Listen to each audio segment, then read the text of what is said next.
Hello, ladies and gentlemen, and welcome back to the weekly review. My name is Mike Larkin, and by my side, as always, my partner in crime, the one, the only RWT dead man, Mr. Paul Morales. How are you, Paul? I'm good, Mr. Michael Larkin. How are you, my sir? I'm good. It is a busy week, folks, in the world of wrestling, as it always is. There's a pay-per-view that we will be discussing more in depth next week, but one of the main topics we will discuss that'll be towards end of the show. But one of the main topics to begin the show is something that came out on Twitter and social media, and I will say this, a lot of people are saying what they are saying about Maxine Dupree and what happened in her match with Nia Jax in Oakland, Florida, of all places, for a house show. Let's play the clip so everybody can see what we're talking about.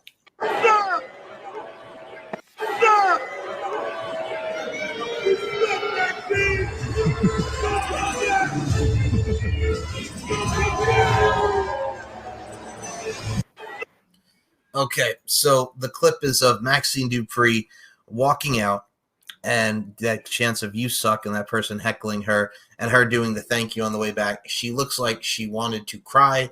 We'll start here as well, Mr. Paul Morales. What were your thoughts on, first of all, number one, seeing this, and number two, people can be cruel? Fuck those fans. Fuck that person that actually said that she sucked. Okay, this girl is busting her ass wherever she's at. She busts her ass. You know, she's just trying to do something. I mean, she's continuing to improve over time. I mean, this isn't just like she's going to come out there, do a 5-star match, and then, you know, it's a house show. House shows are meant to try different things, to try and, you know, improve. Even you get people that aren't shown every week. You know, that's what house shows are for. You know, for them to go out there, hone their craft a little bit better, you know, go out there for the crowd, you know, hype them up, but to try different things. Undertaker used to try different things than when they used to do house shows. The Rock, Stone Cold, Shawn Michaels, John Cena. You know, I remember one time I went to go see John Cena, and he did a Hurricane Rana before he did it on TV. So it was just kind of mind-blowing that, you know, people come out there and, you know, you spend your money to go out there, and I get it. You have a voice, you can go out there and do whatever you want, but at least be respectful to these people that go out there and bust their asses every week, even on house shows. That go out there and just try and make a name, just try and do something, hone their craft. And I get it. This isn't NXT, you know, to where you know, that's what the performance center is for. I get it. I know I've already read comments and whatnot, you know, that about, you know, why wasn't she doing this at the PC? Why wasn't she doing this down in NXT? Because they like her. They want her up on the main roster, and still, it's a learning process for her. But my thing is, it pissed me off. It just pissed me off. Oh, dude, I'm right there with you, and I'll follow up to your point.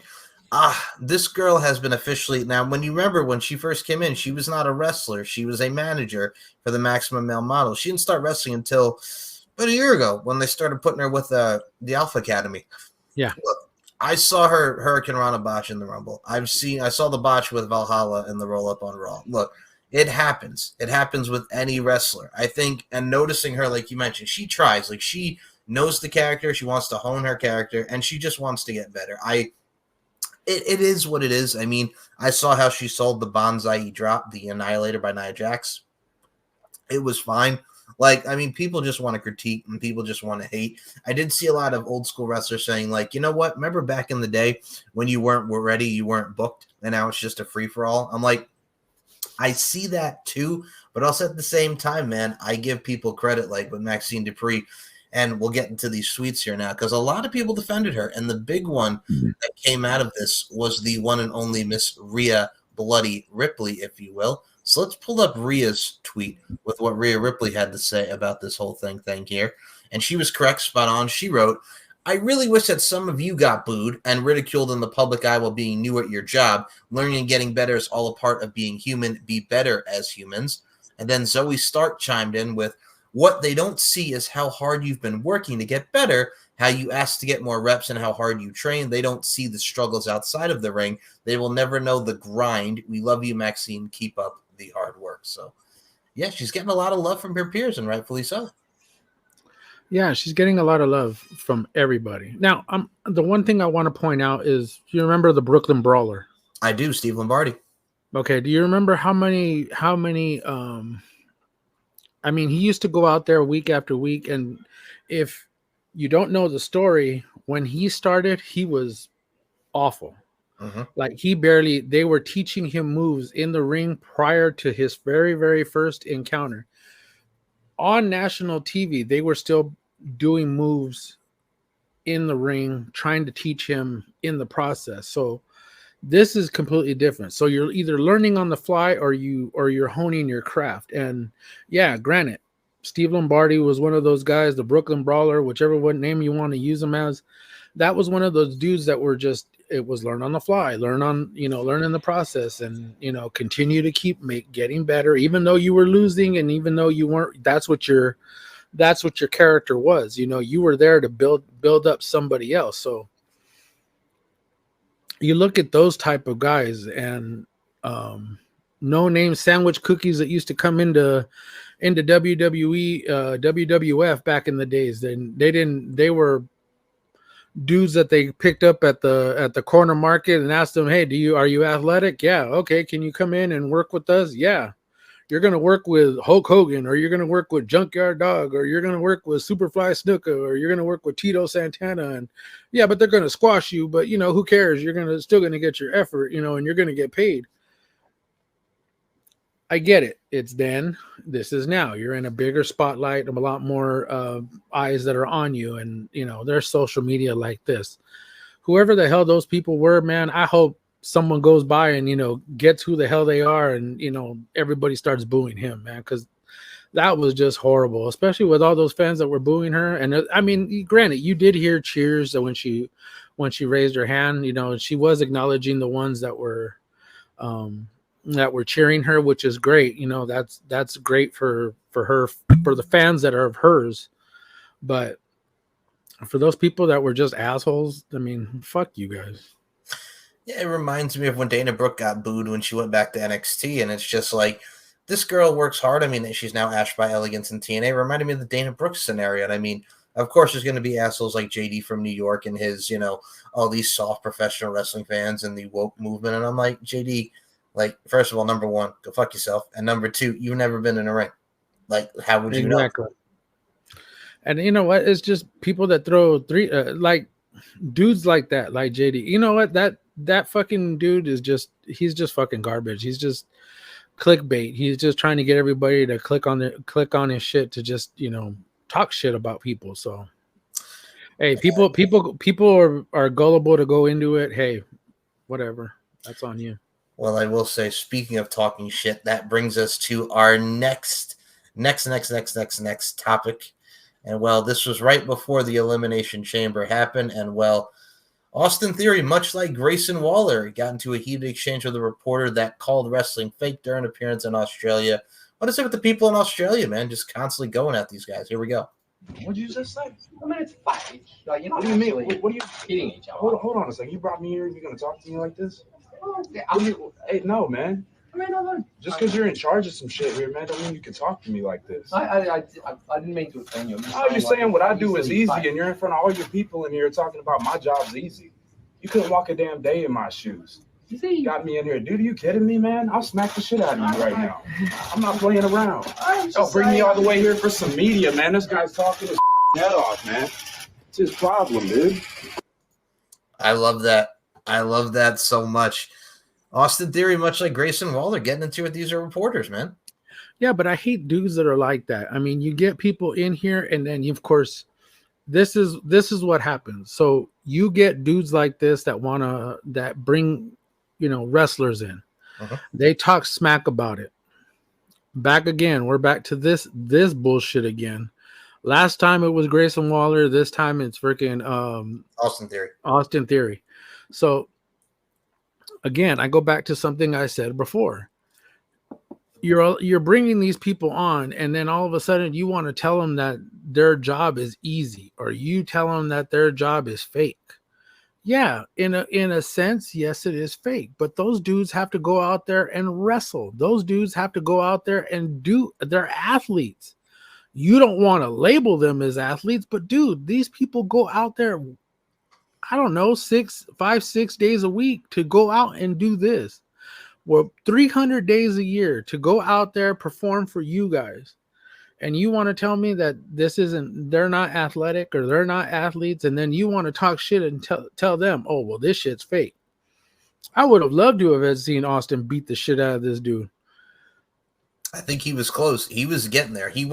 Grayson Waller stood up, but he didn't like hit him. Like, I think Austin Theory here was ready to just pounce on this dude and just go buck wild. But I look at it from a stance too as well. I've always said this, and if you've not been in a ring and you don't know what it feels like, don't talk about it. I mean, there's ignorance, and then there's people out in this world that just want to just get it for, like we talked about with JD, like the clickbait people that are like, okay, I know how to rile these wrestlers up. We're going to call it fake. We're going to call it easy. We're just going to make a mockery of their profession. And I mean, unfortunately, that stuff still happens in today's society. We're never going to escape from it because people just want to be dickheads. And that's just the society that we live in, man. And I mean, I'll bring up another society here because we're hitting them bing, bing, bing. And then we'll talk about a lot of the more recent events, Paul. But John Cena was on the Howard Stern show. And again, this hits us like hotcakes.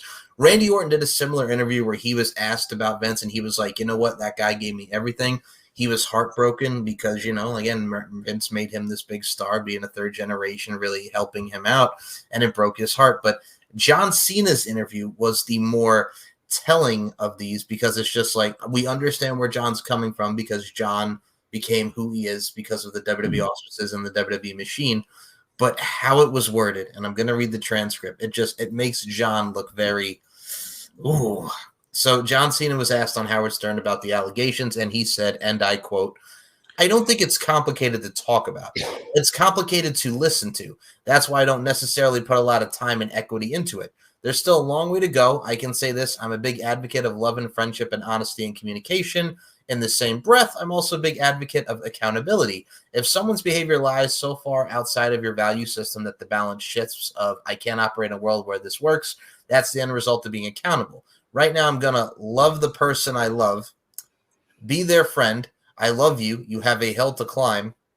There is the saying of you don't know who your friends are until the shit hits the fan or your back is against the wall. That doesn't make any of what's going on any easier to swallow. Just telling someone you love them, it's a hill to climb, and we'll see what happens. That's that. It sounds so cliche, but it has to be one day at a time. I've openly said I love the guy. I have a great relationship with the guy, and that's that. It's largely my constructive operating with honesty and communication. Those are strong leads. Those are strong leads to handling any problem or achievement. The whole thing is super unfortunate, and it sucks. It deals with an individual I have an entity I love. I want everyone to have the experience that I have. Not only do I tell a friend that I love them, but I switch to the entity and say, how can I help? John, that's okay. Bro, I understand where he's coming from, but telling this man, like, I love the guy. I love the entity. And again, I get it. I really do, but with everything that's going on, oof. You know, I love you, Michael. I love you too, Paul. But it just no, and I get it. He's kind of taking a really, really wide detour to get to nowhere. Because what he's doing is that he's basically laying out, okay, I love this man. You know, not necessarily in those words saying what he did for me, but is basically going around in one big ass circle trying to say, hey, guess what? This man's innocent until proven guilty. I completely get that, and I respect that. Okay, I respect it and I understand it. But this is not something that just all of a sudden popped up in a court or yesterday. This isn't something that just popped up a year ago, a couple years, like 2 or 3 years ago. No. This is something that has been repetitive that he's done for years, not just recently, but for years. We're going all the way back to the 80s, maybe even the 90s. and so on and so forth, all the way up until now. So because you want to turn a blind eye, not necessarily turn a blind eye, but give a sense of I'm going to wait until something happens. I'm going to wait and see what happens, then I'll pass judgment, but which is fine. But in the same sense is like, dude, you see this isn't like, it's not in the public eye, and I get it. I get he wants to stand by him and he doesn't want to like backstab him. We use the word acknowledge, Roman. We use the word acknowledge, but acknowledge that he's in this and that this is his issue, this is his problem, and that he has to deal with it. How hard is that to tell? How hard is that to come out and say, I get it. You want to be supportive of him because that's not the person that you see. That's not the person that you may know, but that doesn't mean that it didn't happen. The best way I can describe it with what you're saying, Paul, because it's absolutely accurate. It's the fact that it was the most politically correct answer I've ever heard in my life. Number one. And number two, Maven even said on his recent video, and Maven has done a lot of great work with his YouTube channel. He goes, you know what? When my mother died and, they kept paying me and, they took care of me, Vince McMahon, and he didn't have to, he left me a voicemail, a very personal phone call. It's like, I love him for that. But I mean, at the end of the day, with the recent allegations, it's kind of hard to really think of him as that guy, like who said that about my mother and did it, but it's like it's hard. You know what he's saying? He's like, I love the guy, but right now at the recent allegations, it's hard to look at him as that person that did that. And it is. I mean, like with John, it's like, okay, you got all this stuff from him, but again, acknowledge, like you mentioned so eloquently there, acknowledge the fact that, hey, this happened. I know you like him, I know you care about him, but he did a lot of bad shit and a tough hill to climb. Yeah. Like, come on now. It's like, of course there's a tough hill to climb, but he also has to make sure that he doesn't fall off that hill if there anything more comes out, which I'm sure there will. But John is very politically correct. He knows how to be the company guy, and that's just what it reminded me of, just the company guy, just unfortunate, really just saddened about what he's hearing, but at the same time trying to be like, yeah, I love him, but it's going to be tough, so it was just, yeah, but I get it, but I understand it. I completely do. And there's a lot of people who are like that. There's a lot of people who are in the company who say that Vince gave them these opportunities. And I get it. Hey, that's something that Vince did. Vince was one of those people that, yes, he's a giver. Yeah, he opened up doors and opportunities for these people. Yes, but at least have at least some remorse for some of the people that are not. I might probably use the word wrong. Have at least acknowledged, at least have some sort of remorse for the people that he hurt. Uh-huh. He hurt them. This wasn't just some random, whatever you want to call it, dude. He hurt these people. Yeah, and especially the woman, especially the one that's suing him now. And then we got Ashley Massaro, another one, that they covered up. How are we supposed to look at that as fans, and even fans, media, however which way you want to look at this? How are we supposed to look at this and think of this man as creating this huge freaking company, creating this $1 billion company, and end up being here? Yeah, and you can't think of it as like, oh, this is big conglomerate that he created. It's Ashley Massaro, it's Janelle Grant, it's all these people that you have sympathy for, and what the hell are they gonna, how the hell are they gonna survive after all this? You can have at least hopefully some sort of sanity that they've gotten through this, or they will get through this. I mean, it's hard on everybody. It's hard on the women, and you have to realize like what he's doing is like he's a predator. He is a legit predator. And I mean, again, you could say like what you say, which is understandable, but acknowledge at least the fact that he is a predator and like have some remorse and have some sympathy for the victims, because there's a lot of victims and we're probably going to find out more as we get even more and more into this case. Exactly. But yeah, that was the only Vince talk that we have on the show here, because there's been a lot of Vince talk. And I got to say this, I love talking to you about this because it is the news and it's newsworthy, but I got to say Vince McMahon, holy hell. and Jesus Christ, and just we all need Jesus, and I think we all need to do it better as people. And let me tell you something about people. Here's a segue for you. We got got a lot of people coming into NXT. We'll talk about the return first of Shawn Spears, who we didn't even know was there. Nobody knew. He attacked. There ain't nobody who knew that he was coming to the PC. Nobody knew. They hid that very well. Ridge Holland was talking about, hey, I can't control what I did, and I'm not that person. Then Shawn Spears is like, the lies, and we're going to bring the truth to your knees. And well, Shawn Spears hit him with that chair, and then we all found out it was him, the holy shit chance. And Shawn Spears is back in NXT. He is not Ty Dillinger. He still has his gimmick of the chairman, Shawn Spears. I like it, mixed with a little creepy, like cryptic type of vibe to it. Dude, I love it. I love it. But you look at everybody who's come over from AEW, and everybody still has their names. Yep, Cody, Jade Cargill, Shawn Spears. Yep, Shawn Spears. Everybody still has their names. So, and granted, that's his given name. So the fact that he still has it, it's cool. Hey, I'm happy for him. I am. I'm happy that he's back. I'm happy that he's got a new direction for his life. Hopefully, at some point in time, I mean, his wife is. I think she's pregnant. No, Jessica's the one that's pregnant, huh? And then the other one just had 2, huh? No, well, he's with not Jessica. That's he's with Cassie. Yes, I know, but yeah, but they just had their second one, I believe. Yes, and I think wasn't Billy Kay. I think she's pregnant with her third, if I'm not mistaken. I think she's pregnant with number 3, if I'm not mistaken. You know what? We could go back and do the whole thing back. Well, I'll probably come back next week and I'll be like, hey, guess what? She only has 2. And of course, Jessica is pregnant. That was the other one. And I saw her the beautiful picture of them at over in Australia. The Iconics. Of course, them posing. That was beautiful. Seeing them there. That was awesome. And then, of course, we didn't even get the fact that Shawn Spears came back and nobody knew. The fact that nobody knew where the heck this dude was going to land. But, of course, here he is in NXT. I think it's the best spot for him because he is older. He's 43 now.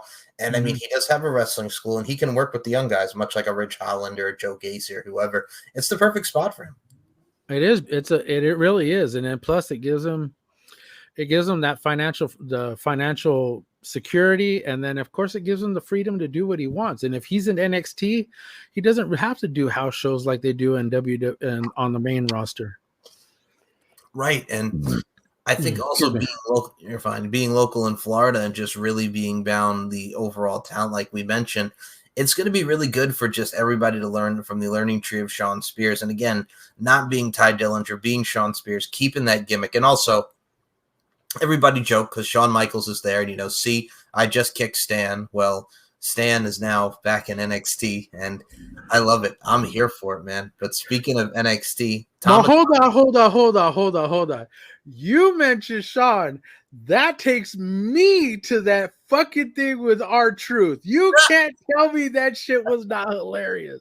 That shit with R-Truth. R-Truth is like, man. What the hell did he call him? He called like, him. You see. When I look at you, I see a lot of Shawn Michaels in you. Yeah. He thought it was Johnny Gargano. And then Shawn just freaking closed. And then you see Shawn. You see like him. He just has this. That was hilarious. I'm sorry. That hands down, R-Truth, national treasure. That man is just gold. He can't do no wrong. And like I said, the story has to be that R-Truth and The Miz are the one who beats the Judgment Day at WrestleMania for the tag. All right, I'll give you that one. Yeah, I got to go with it, man. I got to go with it. But R-Truth, man, golden. If you've not checked out the clip on social media and YouTube, definitely go out of your way. Definitely go check that one out because that was hilarious. And also to the fact to add on to your point as well with NXT, Tama Tonga looks to be WWE bound. Dude, I'm for it. Tama Tonga, give me some. Son of Haku. Of course. Hey, man, dude killed it over in New Japan, and you know what? This gives him another thing to look forward to, especially coming to WWE, knowing he's going to start in NXT. And the other thing is that I'm hoping soon both Zilla and Jacob end up in NXT too. And if not, they're going to end up in the Bloodline at some point in time. You know, this may be the time to where we end up with that split of the Bloodline, you know, up on two sides, one with The Rock, one with Roman. Never know. We'll have to see what happens with that. But yes, I am so happy that Toma's coming to WWE, and let's see how his run goes. I mean, from his work in New Japan, from what they did with the Gorillas of Destiny and the Bullet Club, like he's an God, and everything that goes into what his character is, I think he's a perfect fit for the NXT brand. I mean, there was a vignette on NXT of the "See You Soon." It was like in the sand, so to speak. So I'm looking forward to see where that leads to and whatnot. But I mean, they've been hitting it out of the park. I'm looking forward to Stand and Deliver. I'm looking forward to Roadblock. But the build to all of these shows, man, have just been great. I mean, we saw the Elimination Chamber, and I'm going to say this. Nia Jax had probably one of her best matches ever. That was probably the best Nia Jax match ever, with her and Rhea Ripley in the main event. And, I mean, it led to a lot of great matches for WrestleMania now with AJ Styles and LA Knight, Logan Paul and Randy Orton. Everything that really goes into what we see Tiffany Stratton breaking out, showing up and show out. I really enjoyed the Elimination Chamber pay-per-view as a whole. I will say this because you were up at 2 o'clock. I was not up at 5 o'clock. I watched it later in the afternoon. Like, I know you were up. You were ready. You messaged me like, hey, you awake? You watching the show? I'm like, no. I'm gonna watch me at 2 in the morning, my time. I'm over there, man. Fool, you awake? Yep. And I ain't getting no answer back. And this shit said on unread. I'm like, oh, this fool. Yep. Stayed asleep. I'm like, all right, cool. I see you. You didn't even make no coffee for me. You didn't even do nothing. You didn't even send me no money so I can, Uber Eats some coffee over here. You know what I'm saying? I had to make my own. Fucking DoorDash that shit. Man, DoorDash some coffee and some donuts, man. You didn't even let me do that, man. See, this I ain't even getting paid for this. That's it. I'm out of here. No, I'm just joking, man. No, man, but okay, so I'm gonna speak on it like as fast as I can, but there's a couple little points that I do want to make. Okay, Tiffany. Yep. Killed it. Yep. Killed it. But my only issue is that who eliminated her? Liv Morgan. Liv Morgan. I understand. I completely get it. And hey, I get it. If it leads to something between Liv and Trish, or Liv and Tiffany, hey, cool. I'm all for it. Let's have it. The other thing is, you spoke about Nia Jax. Yep. I'm tired of all the fucking people giving her so much shit Dave for Meltzer. this match. I'm tired of the people giving her so much crap that she didn't do enough. She's not a main eventer, especially fucking Brian Alvarez. Yep, and Dave Meltzer. Him and Dave Meltzer were over here talking shit. Like, dude, I get it. You have no idea. Granted, you guys have a lot more. Well, granted, I'm a little bit older than Brian. And of course, I know I'm not older than fucking Dave. So Dave's older than the fucking Crypt Keeper. Yeah, Dave is in his early 60s. Yep. Yeah, see, so here's my thing, dude, is she went out there and tried her damnedest. Yes, this was Rhea's moment. We all knew that. We all knew it was Rhea's moment.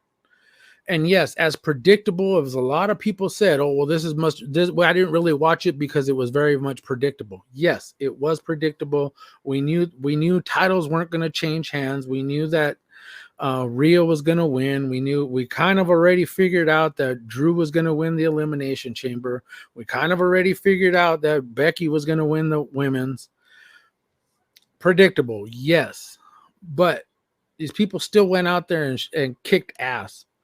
We got new feuds. You got AJ and LA Knight. You got, like you mentioned, you have Logan and we have Randy. Although I would have liked to them switch to where I have LA Knight and Logan Paul, but I guess we're gonna get what we're gonna get. But as far as Nia goes, Nia, it wasn't a 5-star match. It wasn't even a 4-star match. I give it 3.5 because she went out there and busted her ass for it. Not everything was smooth. Not everything was correct. Of course, we'll go back to Maxine Dupree. Nothing is perfect. Nothing is precise. But she went out there and busted her ass to put on a good show for the fans and for the crowd over there in Australia. And she put over Rhea. So what harm is in that? I mean, what were they expecting her to do? Come out there, do some flips, do some. I mean, I don't know. She's a big girl. It's not like she was gonna be like these athletic freaking. If she's not Keith Lee, now this is just a guy going from a guy to a girl, or a girl to a guy. But some people are just athletic like that. Nia isn't. She's just a big girl, but she does have attributes. So why are you knocking her down, dude? Just fucking let her go out there, go do her work, and then be happy with what she does. The story. And I get to look at her, and she's hot, at least to me. You know what I'm saying? I feel you. The story. Of yes. Don't tell my wife that. No, she already knows. She already knows that's my girl crush, and that's my crush right there. So, Nia Jax. I will say this about her. First of all, Brian and David are just Meltzer and Alvarez are just fucktards, and they can just shut the fuck up. So the fact of the matter is, the match was Nia. You can't take her on off her feet. She was more powerful than Rhea, and it led to what we got. Trying to take her down with Hurricane Ranas, the superplex. Nia Jax just going off the freaking the chair and doing a freaking elbow drop. That announce table was insane. I honestly thought she was actually going to get up on the barricade and do an elbow drop, but I don't know if she was just afraid to get up there. So she just did it from the chair, which is perfectly fine by me. I mean, I didn't want her to get hurt, and I didn't need her getting hurt in the middle of the match and, end up, messing both of them up, in the process. So she took the safe route and said, I'll just do it from the chair. It's not really high, and it's not, ricochet flying over the barricades or whatever. But hey, she did it. They put on a really good match. Like I said, I thought it was like 3.5, maybe 3.25, 3.25.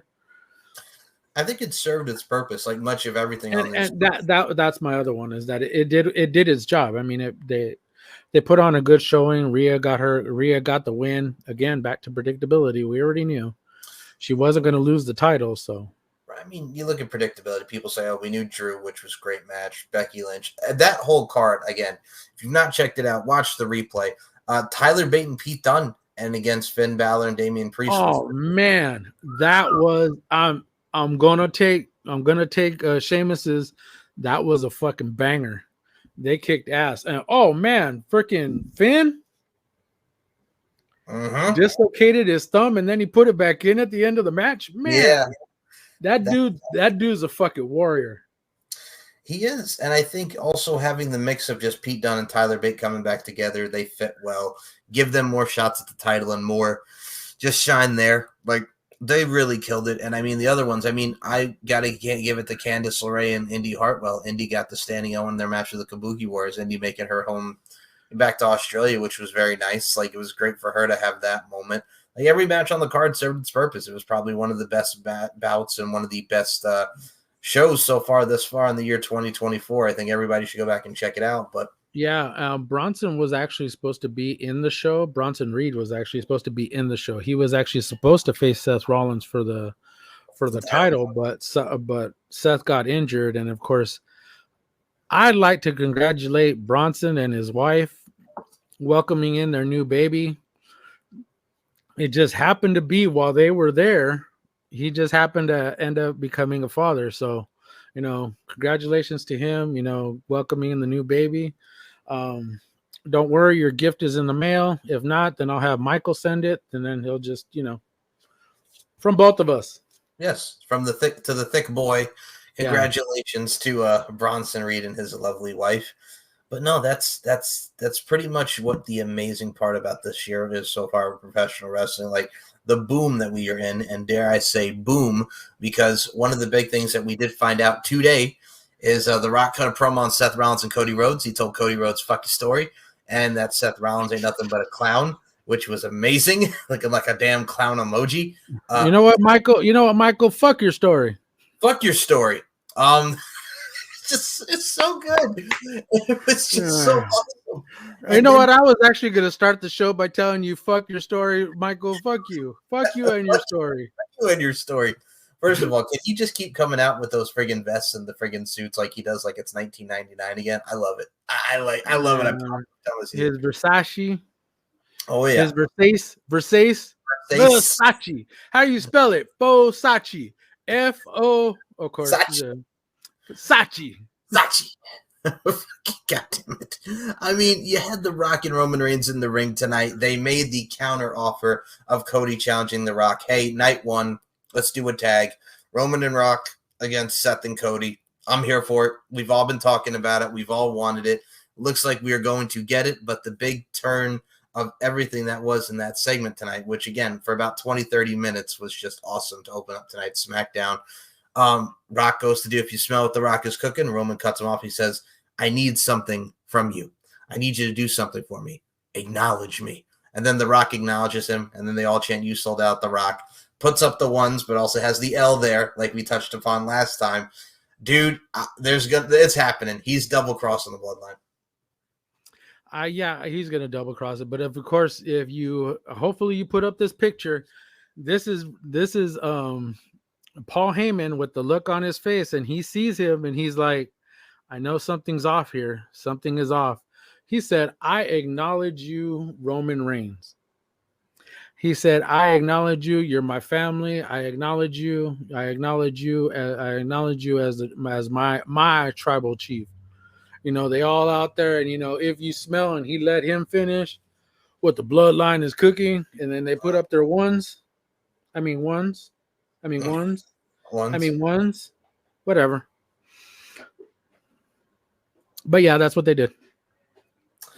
I enjoyed this segment just because, again, this is what is so exciting about this, because it brings Rock back into the mix. He's being The Rock from 10 years ago.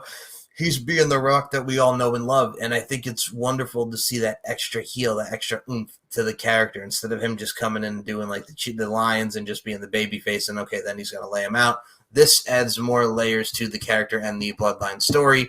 Fuck your story that we're going to get with Cody and Seth returning next week along with Logan Paul. But something else that came out of SmackDown that was absolutely awesome to see was the return of Rey Mysterio in the Carlito Santos Escobar street fight. Number one, great match. Number two, Rey's back. And oh my God, what about that mask, dude?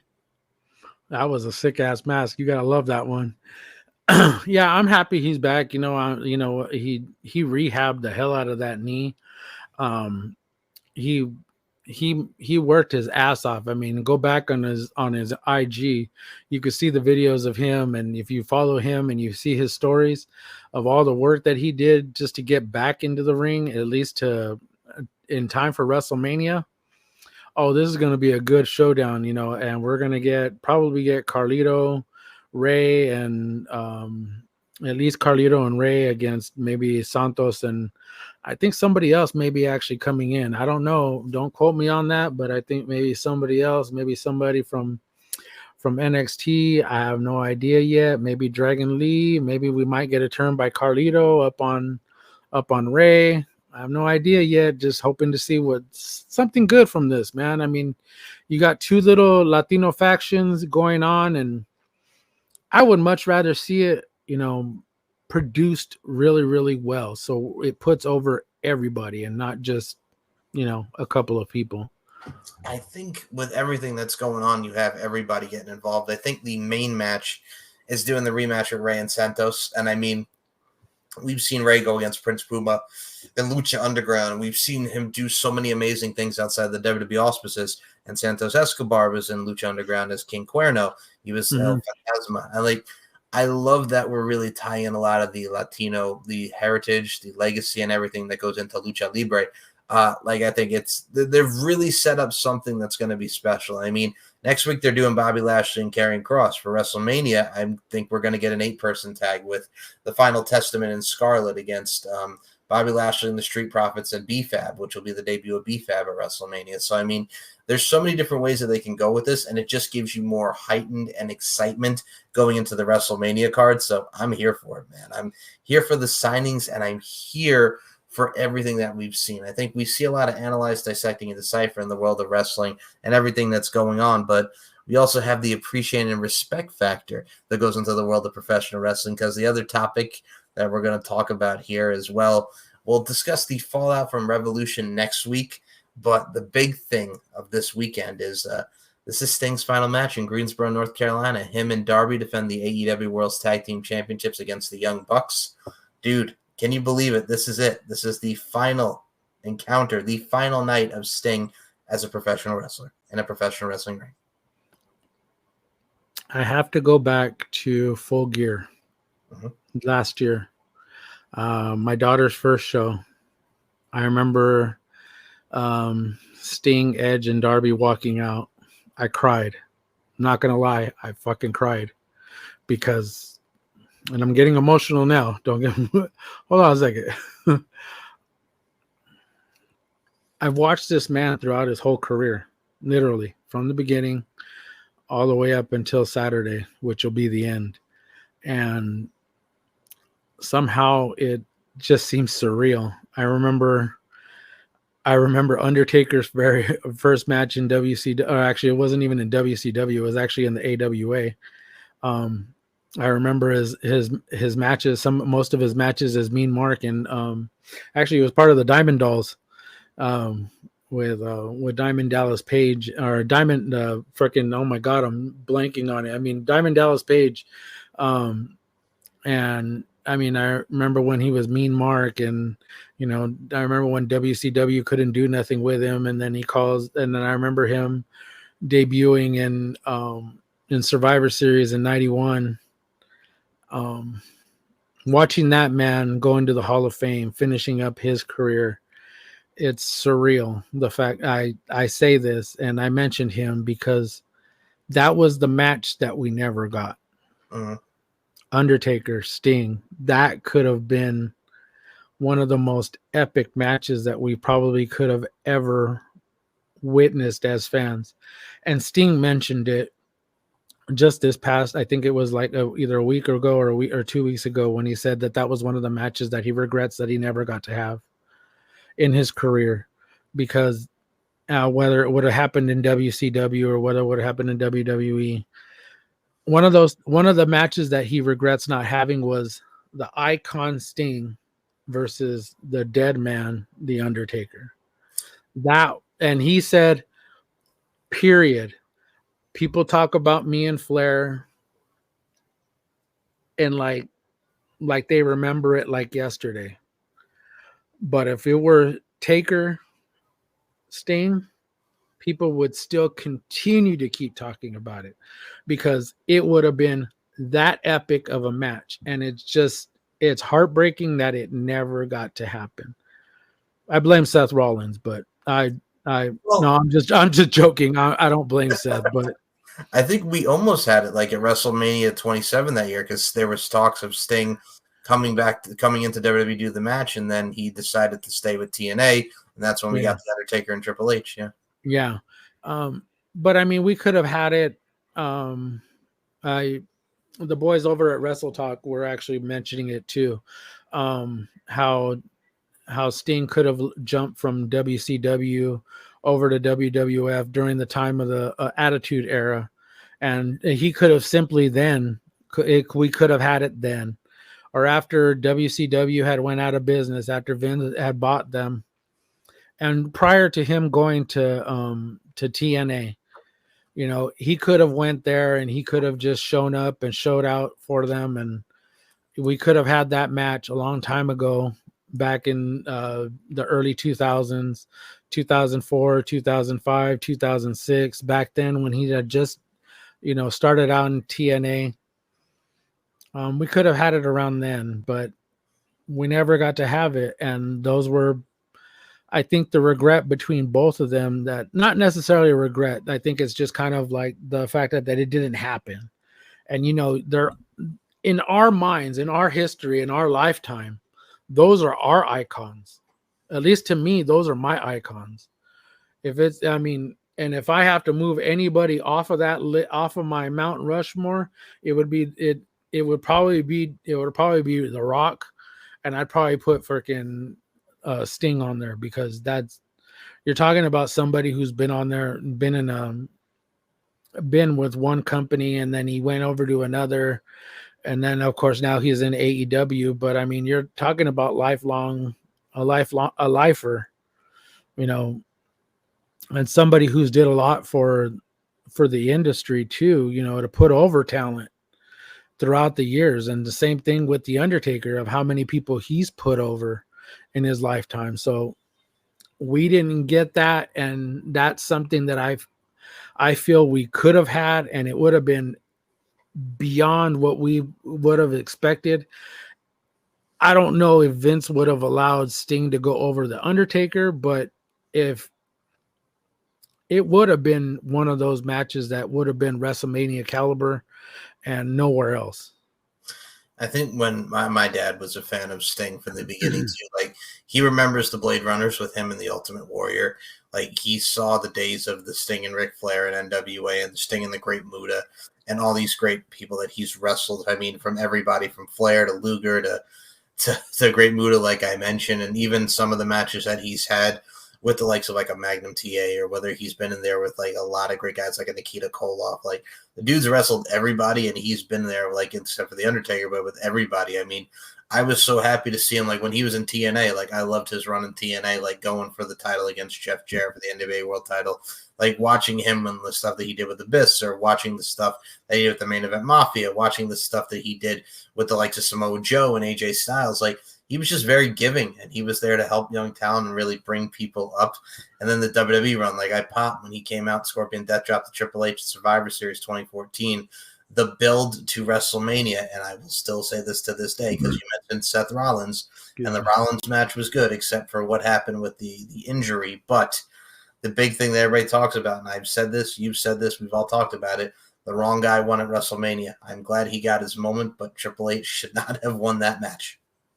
Yeah, he never should have won that match. I mean, and I think when Paul talks about it and he looks back at it, and I think he's mentioned it, like that wasn't his idea to go over. That was Vince's. That was Vince's idea for him to go over, but it never should have happened that way. It should have been Sting's moment. That was Sting's moment, and he should have went over. And that's it, point blank. That was Vince's bad booking in that sense, because you're talking about somebody, yeah, he was with WCW, yeah, he was with the competition, yeah, he went over to TNA, and yeah, and so on and so forth. But Sting is on a higher level than Triple H. No matter which way you want to look at it. I mean, Triple H is one of the greats, but Sting is up there with that Ric Flair, Hulk Hogan status, to where he's like he is the icon. I'm right there. Hulk Hogan's immortal, well, as they call him, the immortal Hulk Hogan, but he's up there in that upper echelon of like those guys from like the 80s, and 90s that were just up there. So, I'm right there with you on the fact of we've seen everything from Sting, and like for me, like that last Nitro, like a lot of people were just so emotional. You want to talk about emotional? Him and Ric Flair doing that match that they did on the final Nitro on a 1, and then embracing. It's like, okay, we're never gonna see like this again, just because again Nitro was done, and then they all moved on with their careers. I mean, we got Sting and Flair in TNA, which like that was like 2011. And I mean, now we got to see them now, and I mean, we just saw on Dynamite Ric Flair coming out and poking the Young Bucks in the eye and chopping them and doing whatnot and being involved with Sting this go around. AEW has rejuvenated him with Darby Allin. I mean, this is just some fun that he's doing. He's going nuts, jumping off his stuff. Like he's really just going out there and giving it his all right before he retires. And it's just like, it's amazing to see just like how for someone who's like in his 60s and just the stuff that he's putting himself through and going out there for the fans or for the thrill of performing. It's just wonderful to see. Yeah, he's putting it on for the fans. I mean, all this is for us. All of us Stinger fans, this is for us. For all those young kids and all those young fans that have our parent that we brought up our kids and whatnot, or some of us are old enough to have grandkids. Oh wait, I have a grandkid. Wait, that's me. Sorry, my bad. But I mean, you're talking about people who have grown up with Sting, who have grown up with Ric Flair, Hulk Hogan, going all the way back to Harley Race, going all the way back to Dusty Rhodes back in the 1983 Starrcade. You know, we're going that far back. What I'm trying to get at is that Sting has been one of those people who have been around for so long, i.e. The Undertaker, have been around for so long. And that's all we know. Basically, this is the last of my legends, mine, that are still wrestling. And Saturday is going to be a very emotional day for a lot of people. So I want to say thank you, Sting, for all the years that you were here and wrestling for all of us.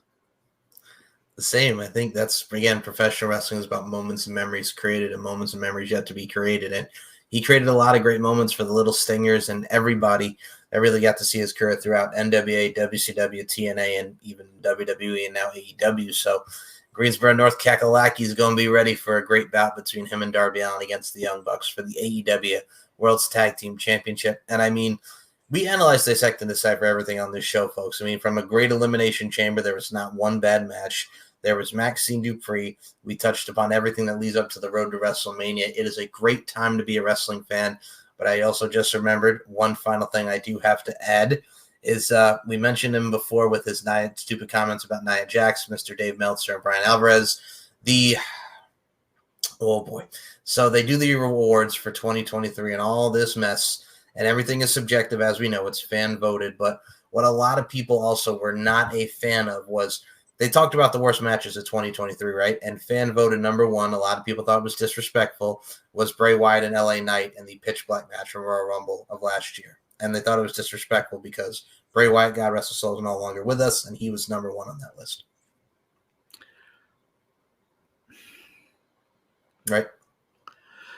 That literally, the fact that they put that on the list, the fact that they couldn't, for obvious reasons, right, say we're not gonna use this one. Mm-hmm. We're not gonna use this one. No, don't vote for it. You know, and then even if it did win, why would you even put it on the list in the first place? And I get it; it's a fan vote. I completely get it; it's a fan vote. But why would you even disrespect Bray Wyatt like that? Why would you disrespect Wyndham Rotunda, the entire family like that? That's just low. And that is in poor taste by Brian and Dave. That's just wrong. I understand it's a fan vote, and I understand that people at the time may not have liked it, but at least out of respect, just don't put it on there. That would have been smarter rather than what they did. But you know, it's what they do. And I mean, for the worst gimmicks, like number 3 was Tony Storm, and people argued, and I'm like, this is probably one of the best works that Tony Storm's doing because that gimmick is so doggone entertaining and funny. I mean, again, everything's subjective, but I'm like, okay, that was on the list. And I look at well, first of all, the fact that Tony Khan had not gone on a rampage or a tweet that Triple H won Booker of the Year, and he came in second. So, I mean, was I shocked that Triple H won? No, because WWE's been hitting on all cylinders. And I mean, we cover everything, and you and I watch these products and we discuss, and we like what we like, we don't what we don't, we like what we like, we don't like what we don't like. But at the same time, is that what we're doing here, man? Man, why are we here? Oh, everything you just said. Okay, never mind. Can you continue? I love you, man. But that was fuck you and your story. But no, that's the fuck you and your story. Fuck you and your story. But that's a general consensus of what we do. And I can be honest with myself. I could say, like, Triple H's booking has been fucking hitting it out of the park. And Tony Khan, when you're bringing in, like we mentioned, like all these wrestlers like Akiyama, Bermuda, Bahama, Come On Pretty Mama, and all these CML people that you don't introduce. Like, oh my God, this week friggin' Jericho fought that friggin' luchador. Who was it? Like Adonis or Atlantis Jr., whatever it was, because he wrestled his father back in CMLL in like the 90s as Corazon de Leon. And I'm like, bruh, You couldn't have built this like a couple weeks in ahead when Jericho's like, okay, we have a special announcement for Chris Jericho, and then you build this, and then you show the footage, and then like on this date I want to wrestle his son, and build it instead of just saying, oh yeah, by the way, Chris Jericho is going to fight this guy tonight because I have history in CMLL, and I'm like, you're going to do it on the day of, as opposed to like building it for weeks. That's his issue. This goes back to everything. My biggest gripe with Tony Khan. Yeah, Tony Khan. Not AEW, because I'm not going to use everybody as a whole, because Tony is the one that's fucking running this thing. Correct. This is the exact same bullshit that we had running with fucking Vince. What are we getting? A repeat of what Vince used to do. Mm-hmm. When Vince would just book matches randomly out of the blue and nobody knew what the hell it was for, but yet we just still watched it. And I completely get it. If it had a history and it had something, build to it. And that's my biggest gripe with Tony Khan, because we don't get fucking builds. The booking is horrible. A lot of the matches are just thrown together. This fucking meat match that didn't fucking happen, but yet you still have this fucking meaty match that was supposed to fucking happen, and then you still have all three fucking competitors in this match, but yet somebody was injured. Yeah, Miro and Keith Lee were injured, so he had. So I guess those were the other two competitors that were going to be in the match. So you still have three of the guys. Why couldn't they fucking go at it? It doesn't make any sense to me. Instead of just making it an 8-man scramble for a and now you have a fucking 8-man all-star scramble for this fucking thing. It just makes no sense to me, dude. Like, he does shit on the fly like Vince, and not everybody is enjoying it. And it's like not everybody is getting to the hype. This is the reason why a lot of people just don't like watching it. And this is the criticism that he is going to continue to get until he gets the shit in his head, or out of his head, whichever way you want to look at it, that you can just throw matches together. This is not New Japan, that people are accustomed in the US, like, are a little bit different. And mind you, TNA doesn't do that. TNA has builds. Nick Nemeth and Steve Macklin, like that promo from Japan, yeah. And he did the promo from Japan. So why is it that Tony Khan can't take? I think and no offense to Matt and Nick, none whatsoever. I'm not trying to be disrespectful to them, but you have to look at it from a standpoint that if this is what they were doing in New Japan, that's not the way you do it here. And if that works in New Japan, cool, fine, work, cool, hey, great, cool for you. But it just doesn't work here, and not a lot of people are accustomed to it, and not a lot of people like that way. And I get it. He wants to be different. He wants to do things completely different than what they do in WWE, and the way they do things different in TNA. But it's still people, in order to draw people in. Back to O'Shea's point. Tell me about these people. Tell me about what they do. Don't just breathe down. Don't just shoot me down and then start talking shit to me about, oh, well, you should know this guy. Well, I don't, but can you tell me about him? Yep. CMLL. I didn't know this dude was that Jericho wrestled his father. Again, back to something that they could have built 2-3 weeks ago and said, hey, 3 weeks down the line, on this Dynamite, on this episode of Dynamite, Chris Jericho is going to wrestle this guy's son. Yep. This is, over the next couple of weeks, show, vignettes of their match that they had over the couple of weeks, and show a little bit here, a little bit there, something. But he didn't do that. He was just like, okay, yeah, by the way, Chris Jericho made this challenge. Here's some footage of them wrestling in CMLL. Now here we go to Chris Jericho to talk about the match tonight. What? Like, it's just, he does that. I mean, if you look at New Japan, it's like, all right, you talk about stuff that wouldn't work. Okay, Yuji Nagata came in and wrestled Jon Moxley. Not a lot of people know who the hell Yuji Nagata is. Yes, he may have wrestled on WCW on a couple occasions, but he's more known for his Japan work. Yes, he may have wrestled Kurt Angle when Kurt Angle was doing the TNA stuff with them in the mid-2000s, but not a lot of people know who Yuji Nagata is. Just don't be like, oh my God, it's Yuji Nagata. Like, Who the fuck is Yuji Nagata? I mean, of course, we know him because we're diehard wrestling fans and we know of some of these people, but it's just like not everybody knows these people. Nobody knows an Akiyama. And I know I use Akiyama a lot, but if I have to hear about Akiyama being Eddie Kingston's hero for the 10th time, I'm like, all right, I get it, Akiyama. But like, I don't care about Akiyama, Bermuda, Bahama, come on, Pretty Mama. I got nothing against him, but it's just like, all right, whatever. Yeah, because it's like you're expecting the casual fan to know everybody. Mm-hmm. You're expecting these people you're trying to draw in. I get it. You're trying to bring people in.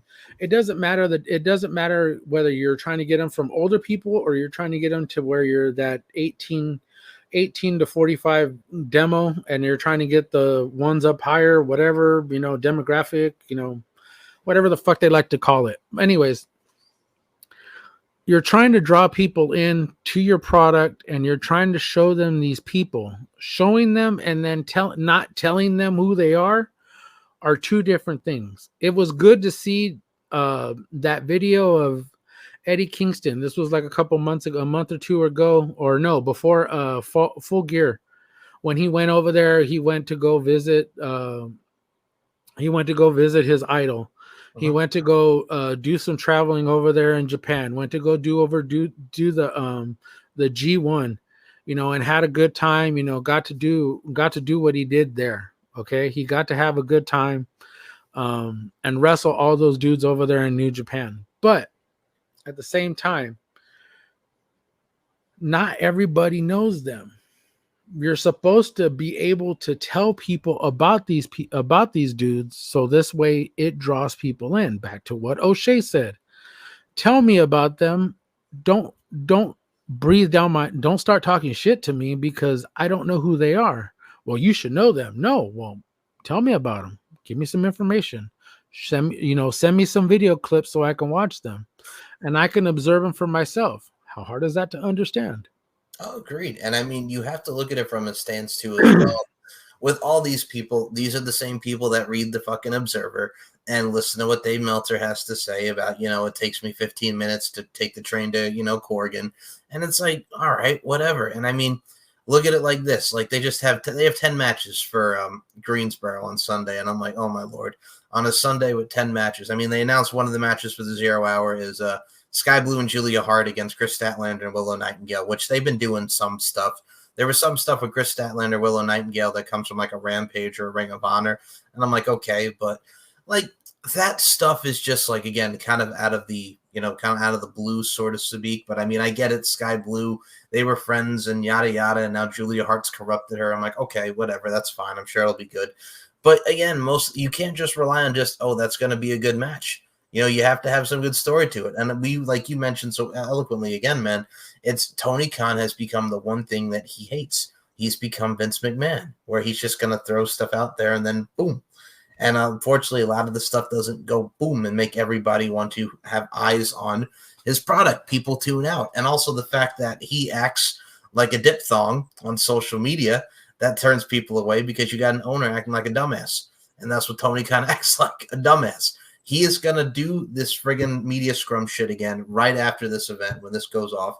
He's going to be hugging Sting. He's going to be hugging everybody. In case you don't know, everything is great. And that's what it is. Like, that's all the media scrum is. More hugging, less mugging, and everything's great.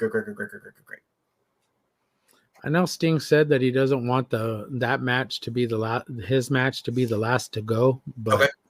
If it's not the last to go, then people are going to be pissed. True. And I mean, I know he says that. I mean, this is what Sting wants. But at the same time, I think if you don't close with Samoa Joe, Swerve, and Hangman Page, it's not really a disservice. Like, it's really not. And also, if you're going to put anything last, it's going to be Sting because you've hyped that the most. So, well, you look at the Undertaker and Shawn Michaels. That wasn't the last match on the freaking card. So, I mean, it was the second. It was second to last, but it like co-main evented that WrestleMania, but still. Yeah, I mean, WrestleMania 25, like Paul mentioned, guys, it's like Shawn and Taker was like, it wasn't the main event, but it was one of the main events. And then WrestleMania 26, they main evented when Shawn retired. But I mean, it's interesting with how people.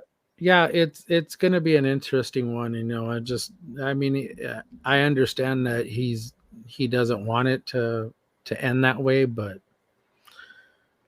if it's the second to last match, even if it's the last match, I mean, I understand you want Samoa Joe, you want Hangman, and you want Swerve, but I think from a standpoint, if it's them, they're just gonna say we'll take the one before it because we know how it's gonna end, you know, and we don't want to go out there with confetti and stuff on the floor and whatnot. So we would much rather, out of respect, we'll take the second to last. But hey, you never know what tomorrow's gonna bring. So I'm just hoping for a good final match, and yeah, that's it. And that is it. That will wrap up another edition of the Weekly Review. I appreciate y'all listening and really just going up with us and doing our thing as we only can do. Next week, we will have Fallout from AEW Revolution. We'll talk about what we like, what we don't like, and really just do what we do. And I appreciate everyone who listens to us as we are recording this. It is 1:00 in the morning my time. It is 10 Paul's. And I appreciate the late night. We're like our late night specials, if you will. Like we're TLC being all crazy, sexy, cool, if you will. Yes, there's a reference for you. There you go. Hell yeah. We appreciate everyone who listens and tunes into this fine program. And yeah, but I'm not a scrub, so. Okay. Ain't too proud to beg. So yeah, and you ain't too proud to beg. Oh, wait, that was on the wrong album. That was Fan Mail. Sorry, my bad. Don't go chasing waterfalls. Yeah, don't go chasing waterfalls. Stick to the rivers and the lakes that you're used to. You're making yourself feel damn unpretty, Mr. Paul Morales. Thank you. Huh? So before we close this out, Paul, where can we follow you on the Twitter and Instagram front? You can find me on X, Twitter, whatever the fuck it's called. Anyways, you can find me on there, RWT. Wait, actually, it's actually the Dead Man of RWT now. It's not actually RWT_Deadman. I actually changed it a while back because I needed all of them to all be rhythmic with each other. Find me on the same one on YouTube, of course. And you can find me in the link below on the RWT Facebook page. RWT, well, it'll be down below. Oh, Michael Larkin. Yes. One more thing to you. It's yours. Floor's yours. So my bad. Don't go chasing waterfalls, sir. Stick to the rivers and lakes that you're used to. You can check me out, SM Show 1 or MCL92 on Twitter, Larkin_92 and MLarkinMB on Instagram. You can check out and subscribe to the YouTube channel, Mike Larkin92, where we are at 768 subscribers. Thank you all so much for this so far. Let's keep it on the up and up. We appreciate the engagement. Whether you like us or you don't, talk to us, and we'll talk to you. And you can check out this show on the YouTube, Deep Into the Heart of Wrestling with Robert Davis and Nicola and I. You can check out the Steve and Mike Show, my boy Steve Nicoforo. You can check out Pop Culture History Podcast on the Mike with Mike, the LFC Podcast, Beauty, Strength, and Dominance, and all your wrestling and content and everything needs. It is a good time to be a wrestling fan. It is a good time to be a content creator, and we appreciate everyone that tunes in and listens. Everyone's links will be in the description below. Join the RWT group where you get to see Paul Morales, myself, and many amazing people just chit-chatting about wrestling. And shout out to our boy, the Doctor, Amir Blackvein Costello. Yes. Also follow Kicking It with TSK down below, too. We'll have to put that one on there, too, because my boys over there doing their damn thing, too. Absolutely. And yes, you can check out, I know Kicking with the TSK now is on Twitter, Instagram, Facebook, and looks to be TikTok. So we will put the links in the description to support Kicking It with the TSK with Moses. Think Pornhub too. I think somewhere around down there too. Oh, wait, that's yours. So that's me. And you can support Moses, Robert, Daniel Crimmins, and Harold Joseph Hunter III. Man, fuck Moses Marquez. Sorry, my bad. Okay, keep going. Fuck Moses Marquez. Yeah, you can support our boys. You know, we got them. Don't Yes. worry, we got them. We got you. And you can check out the weekly review each and every week. And we will be back next week. Paul Morales, Mike Larkin. We'll see you in the next episode. And, well, as we always say to end this show, fuck you, Moses Marquez. Fuck you, Moses Marquez. Love you. Bye, everybody.